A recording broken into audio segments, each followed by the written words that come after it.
And that's 7 News for this sunny Thursday. Updates later. Now here's Monica with Today Tonight. Hello again. Well, once again, violence in Northbridge is in the spotlight. Now more attention's being focused on the pubs and clubs that sell alcohol to revellers who are already drunk, many of them 5 times over the drink-driving limit. Yet they were still let into venues where it's likely they'd become even more drunk. Andrea Burns took a breathalyzer to Perth's meanest streets. Yeah. You are .230. You are nearly 5 times the limit. Hey, I'm glad he's driving. And you want to go on to another club? Yeah. You are .144. Are you going to have more drinks tonight? Possibly, yeah. When do you stop? About 6 a.m. No adult actually knows when enough's enough. Already well over the limit and lining up for more. Do you think they'll let you in up there? Yeah, sure. I love you, Mum. Not a big binge drinker. But you're going to have 16 drinks in one night.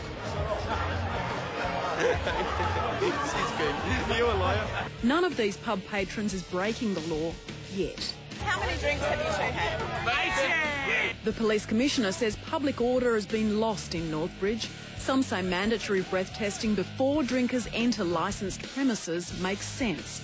Turn off the tap before things really get ugly. Stop sitting!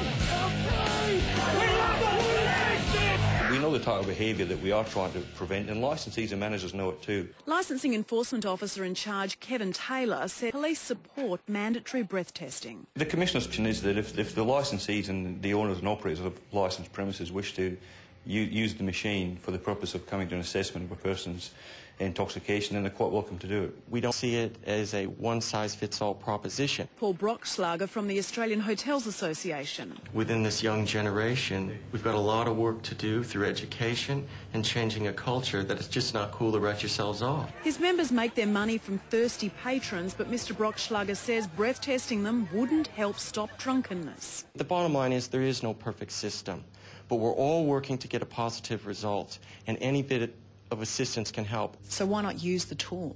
Well, it's so subjective. But how do you balance that? You sell more grog, you make more money. Yes, however, you want to make sure that patrons return, okay? And you don't do that if you create an environment where there's unruly people, there's people plastered all over. That's not what the hotel sector is about. Have you ever been knocked back from a pub? Knocked back. Being too drunk? Nah. Using a breathalyzer device similar to one used by police, we tested patrons waiting to go into pubs and clubs in Northbridge over a few hours one Saturday night. Most findings were alarming. You are .147. You're almost 3 times the legal limit. Oh my gosh, that's terrible. .128. Many had no intention of stopping. I'm a very happy drunk, so I can go to a having club. True for some, but others got violent. Oh, we hear so much about the responsible service of alcohol. This is what the hoteliers are up against. We've just had a beer thrown on us. It's only 11:15.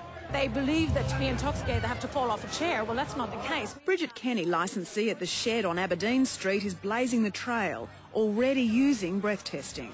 What is your cut-off? .13 is our cut-off.